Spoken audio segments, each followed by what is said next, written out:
Here are the exercises for Chapter 10 on functions. The only exercises we're going to do in this chapter are work on the course project. So, you'll recall that in the course project we currently have just one great big function called main. That's not standard when you're developing large systems. It's bad practice to simply have a main and that's all in a large system. You would typically break that up into smaller and smaller chunks. So, here are the chunks that I want you to break it up into. I want to create a function called output that displays the details of one CD. You will need to pass in the details of that particular CD. In other words, you'll need to pass in the artist and the title and the number of tracks and whether it's an album or a single and the price. You'll have to pass in all of those things and then you'll have to display them accordingly. Shouldn't be too difficult. Now I'd like you to create a function that is called enter, that takes one parameter, a string, and the function will display that string on the keyboard and then wait for the user to press enter. In other words, it's just going to be like a printf and a flush and a getchar, and that's about it. But that's the sort of thing we're probably going to need to do from time to time, so it may be useful for us to create a function to do it. This will be a reusable function. Anyway, it'll take one parameter, which is the string that you wish the user to see before they press enter. So, for example, if you wanted the user to see, please press enter to exit the program, then the string, please press enter to exit the program, would be the single function parameter. Okay, let's move on.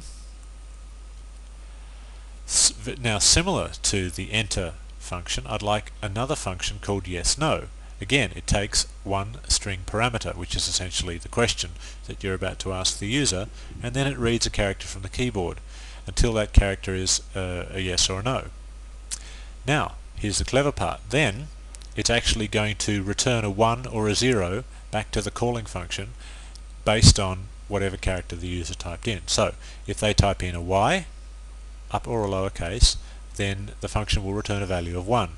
If they type in an n, upper or lowercase, the function will return a value of 0. And if they type in anything else, then it should display some kind of error message and repeat the question until they get it right. Now, when you've written this function, you might like to revisit the area of the code where you ask the user to enter whether it's an album or a single. You might like to rephrase that as a yes/no question. You might like to ask the question, is the CD an album? Yes or no? And they will answer yes or no, and you'll return a 1 or a 0. In other words, you'll be returning a Boolean value. This will be a Boolean function. It'll still be returning an integer. I mean, the function type will be integer, but the values that you return will be 0 or 1. Therefore, you can class this function as a Boolean function. So anyway, once you've written it, once you've written yes/no, you might like to revisit the code where you input the album or single details and change it so that it uses the new yes/no function, and see if you can find any other parts of the code where you ask yes/no questions and change them to use it as well. Okay, moving on. Similar to yes/no, I'd like you to create 3 more functions: readInt, readFloat, and readString, that all do essentially exactly the same thing. They ask the user a question, and that question will be passed in to the function as a parameter, and then in the case of readInt and readFloat, the return value for that function will be the integer that got read in from the keyboard, from the user. Now, I need to teach you one more thing before you can actually do the final one of these functions, the readString function. I haven't told you this before, but it is not possible for a function to return an array as its return type. In other words, you can't return a string. Now, that's kind of not strictly true. I mean, it is true we'll know that. We'll know more about that when we get up to function pointers and up to advanced pointers. But for now, I think it's just good enough to know that you can't return strings from functions. The flip side of that is that, remember how I said to you, cast your mind back to the function called doubleIt, where I passed in an integer and I wanted the function to double the integer. And I said it was a one-way street.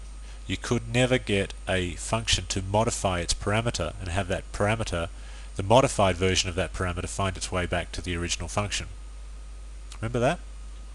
In other words, functions cannot modify their parameters.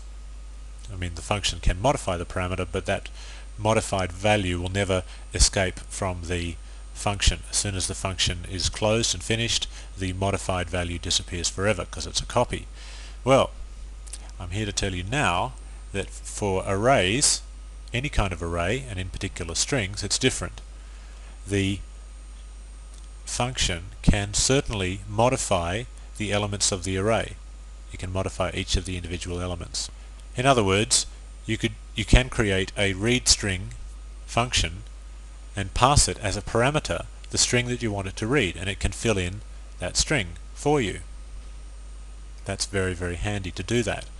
Now, as to why arrays and strings are different to all other types of variables, well, you'll learn about that when we get up to pointers, which is a couple of chapters away yet.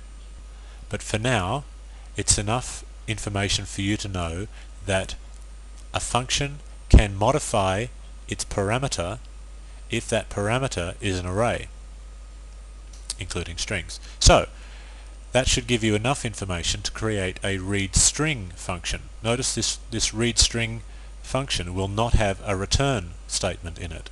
It will simply modify the parameter. Okay, I hope that's enough information for you to go on with. Create a function, a very simple function, to trim the new line character from a string, if there is one. So you probably should check if there is a new line character, and if there is, remove it. You can probably make the assumption that if there is a new line character, that it is the last character in the string, apart from the null terminating character. I don't mean the final character in the array, I mean the last character on the string before the null. Okay, so trim the new line, and then use that trimming function where appropriate, in other words for the artist and for the title of the CD. Finally, put a prototype for each of these new functions in the header file. Obviously don't create a prototype for main. You never need a prototype for main. Okay, so we're doing some quite wholesale changes to our course project. Let's see how you go.